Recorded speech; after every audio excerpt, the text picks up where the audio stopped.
Wah, balik lagi nih di channelnya. Asik nih, kerja di rumah aja official tentunya. Sebelumnya saya ucapkan dulu supaya enak ya. Sebelumnya Assalamualaikum warahmatullahi wabarakatuh. Biasa seperti biasa, halo ya untuk Bapak Ibu sekalian. Ya, udah nggak ini ya, udah nggak asing lagi dengan halo dengan Bapak Ibu. Oke, mungkin kalau kita ngobrol ya tentang Bitcoin ataukah mata uang cryptocurrency ya mungkin ada nih kita dengar-dengar lagi kalau kita ngobrol nih dengan kawan-kawan ngomongin tentang cryptocurrency, apakah ada yang menjadi sultan dari cryptocurrency? Jadi auto sultan lah, tiba-tiba mendadak kaya, mendadak jadi jutawan, mendadak jadi miliarder, mendadak jadi triliuner. Mungkin seperti itu ya.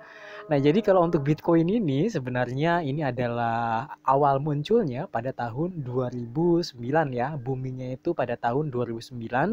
Nah, kalau untuk mainnetnya itu kalau nggak salah ya, kalau nggak salah tolong di cross check lagi. Munculnya Bitcoin ini muncul di tahun 2008. Dan tentunya muncul dan boom gitu ya. Ini di tahun 2009. Ketika itu harganya itu masih Rp50 untuk satu koinnya. Nah, tetapi sambil berjalannya waktu dan hingga saat ini ya, dan kita flashback 6 bulan kemudian ke belakang di tahun 2021 saat ini, harga Bitcoin bisa mencapai dam meledak ya, sampai harganya itu berapa?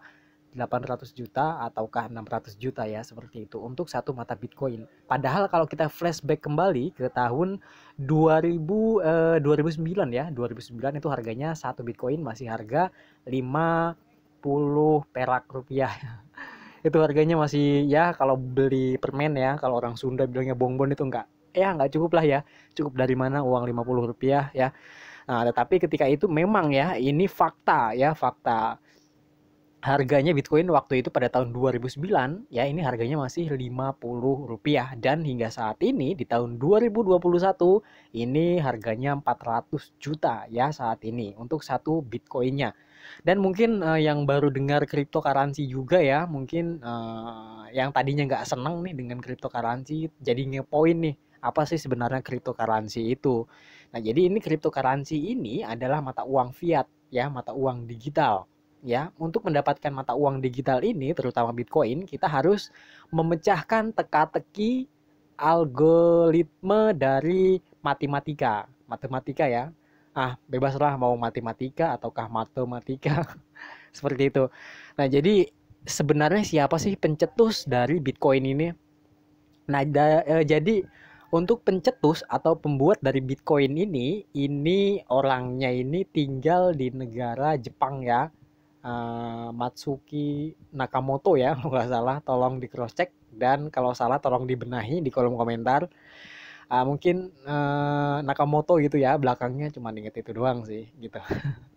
Nah, jadi kalau untuk mata Bitcoin ini tadinya itu sebenarnya si pencetus ini ya yang membuat mata Bitcoin ini, dia itu tadinya ingin mengirimkan uang ya, tanpa diketahui, bukan diketahui, jadi lebih simpel lagi ngirim uangnya gitu. Jadi ini disimpan di buku catatan teknologi ya. Jadi kalau misalkan kita kirim uang ini langsung ya. Kalau negara satu ke negara yang lain, misalkan negara satu kirim uang ke negara kedua, jadi kita tinggal kirim aja gitu, lewat by phone ya, lewat teknologi langsung ya, detik ini kirim detik ini nyampe tanpa pungutan biaya. Nah, bedanya itu kalau mata uang cryptocurrency, uang fiat. Nah, tetapi kalau mata uang yang biasanya kita gunakan ya di negara masing-masing ya, terutama mungkin mata uang rupiah ya. Jadi kalau misalkan kita ingin ngirim uang misalkan ke teman kita ya, ingin mengirim uang ke teman kita. Misalkan kita ingin mengirim uang ke B ya. Jadi kita ini harus mengirim uang, jadi kita harus verifikasi lewat bank dulu. Jadi kita transfer ke bank, bank mengecek, lalu bank meneruskan ke B. Seperti itu. Jadi ada pihak lain yang apa ya, yang mengontrol tentang uang tersebut, tentang mata uang tersebut. Nah, jadi ya seperti itu ya. Jadi ada yang mantau ya, ada pihak ketiga lah seperti itu. untuk meneruskan uang yang kita kirim tersebut. Jadi kalau misalkan saya ingin ngirim ke teman B, jadi saya harus kirim lewat melalui bank, bank mengetahui, mengecek lalu meneruskan lagi uang tersebut ke B. Nah, tetapi beda dengan Bitcoin ini ya. Jadi Bitcoin ini kalau Bitcoin ini jadi kita langsung bisa mengirim langsung ke B ya tanpa perantara bank ataukah segala macamnya itu ya. Seperti itu. Nah, jadi sebenarnya untuk pencetus Bitcoin awal mulanya seperti itu, ingin mendapatkan akses yang lebih mudah, dengan itulah muncullah cryptocurrency atau mata uang fiat atau mata uang digital ini. Muncullah Bitcoin. Dan kemudian setelah Bitcoin ini muncul dan laku, terutama mungkin ada pasarnya ya. Mungkin kalau pasar di sini market ya, market untuk mata uang cryptocurrency ataukah untuk pasar-pasar yang lain di Indonesia ini banyak ya.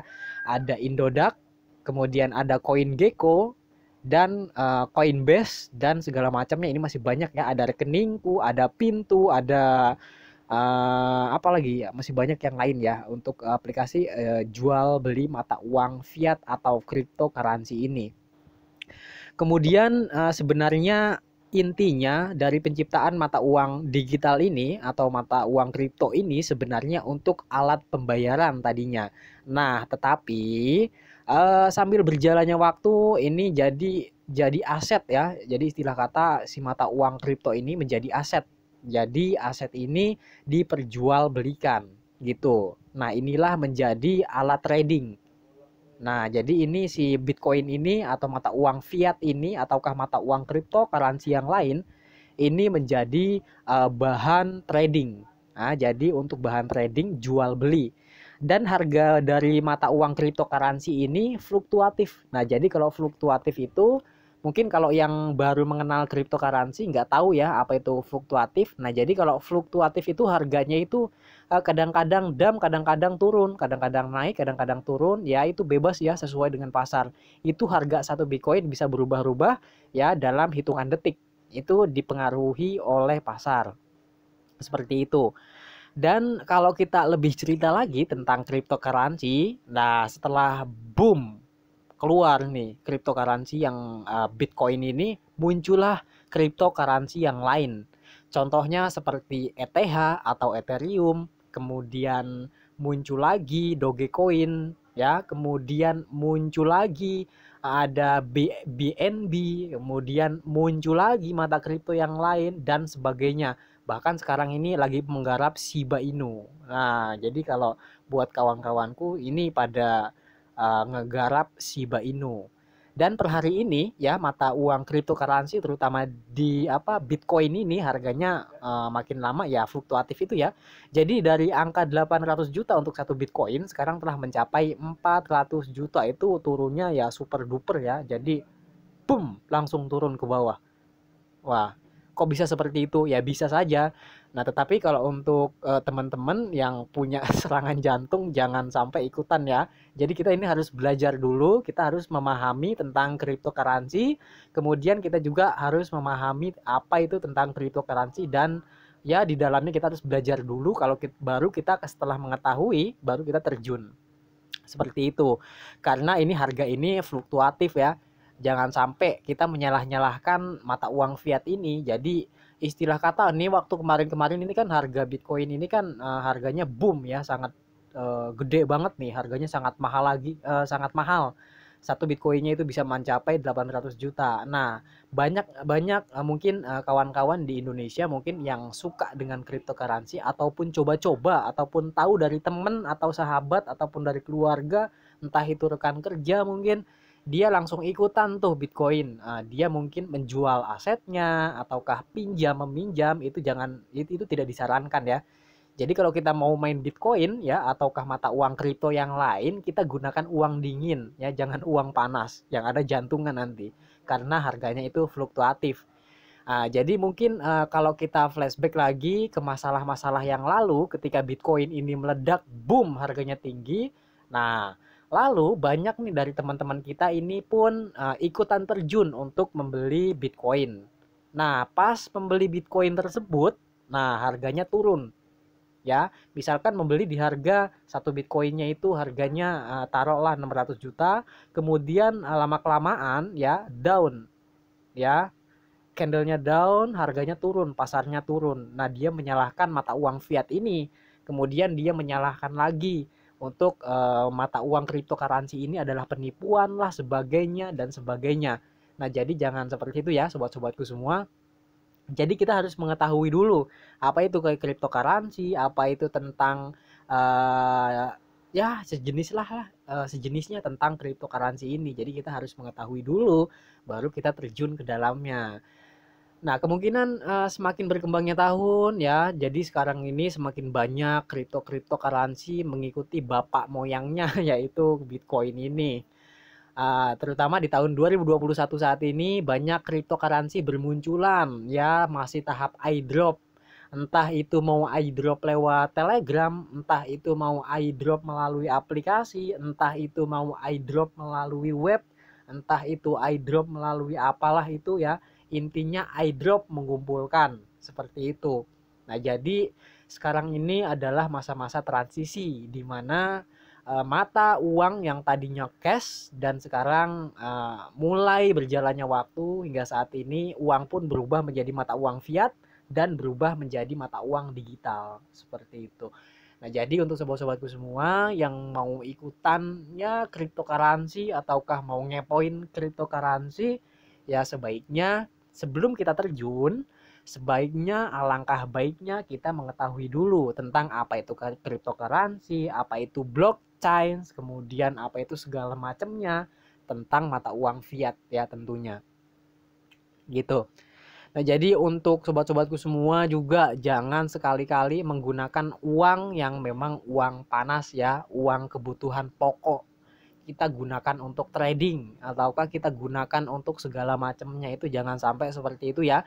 Karena itu ya yang namanya cryptocurrency itu harganya itu sangat fluktuatif, kadang-kadang naik, kadang-kadang turun, itu hitungan detik, kadang-kadang bisa naik berapa persen, berapa ratus persen, bahkan ribuan persen bisa sekali gitu.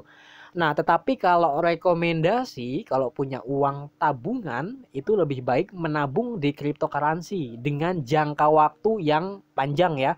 Sama seperti deposit di bank ataukah deposito di bank, kita menyimpan uang sekian, kemudian beberapa tahun dengan tekan kontrak ya seperti itu. Kalau misalkan kita mau apa ya, mau menabung di cryptocurrency ini sebenarnya untungnya lebih boom lagi. Ini sangat besar keuntungannya, lebih cuan lagi di cryptocurrency. Nah, tetapi dengan catatan ya, dengan catatan misalkan kalau kita mau ikutan cryptocurrency ataukah kita mau trading ataukah kita mau nyimpen saham di cryptocurrency, jangan hari ini beli, hari besok kita jual. Hari ini beli, hari besok kita jual. Ataukah hari ini kita beli, detik ini kita jual, seperti itu. Jangan seperti itu ya. Nah, karena hal-hal seperti itu namanya apa ya? Jadi trading ya. Jadi jual beli, ingin mendapatkan cuan secara cepat seperti itu yang dibikin apa ya namanya ya, ya dibilang rugi ataukah sejenisnya ya, gimana ya, ya mungkin seperti itulah, mungkin jual beli, yang namanya jual beli. Kemudian untuk mata uang kripto ini harganya fluktuatif juga ya. Dan kemudian mungkin teman-teman kita juga di luaran sana mungkin banyak lagi yang ngomongin nih, apa sih sebenarnya fluktuatif, kok kenapa sih cryptocurrency ini terutama Bitcoin dan kripto yang lain itu harganya fluktuatif. Hitungan jam itu bisa turun, hitungan jam kemudian naik gitu. Ya, jadi kalau untuk sekarang, kalau boleh ya, saya menyamakan, bukan menyamakan lagi, saya menjelaskan lagi tentang disamakan dengan emas ya. Kalau emas itu gold ya, jadi kalau disamakan dengan emas, dengan cryptocurrency atau mata uang fiat digital dengan emas. Nah, kalau emas ini ya, kalau emas ini sudah banyak yang menggunakan di seluruh dunia, itu pasti mengetahui yang namanya emas.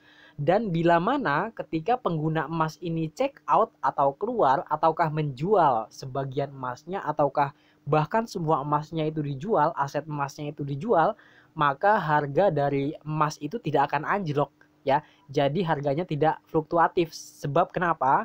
sebab banyak yang menggunakan emas tersebut gitu.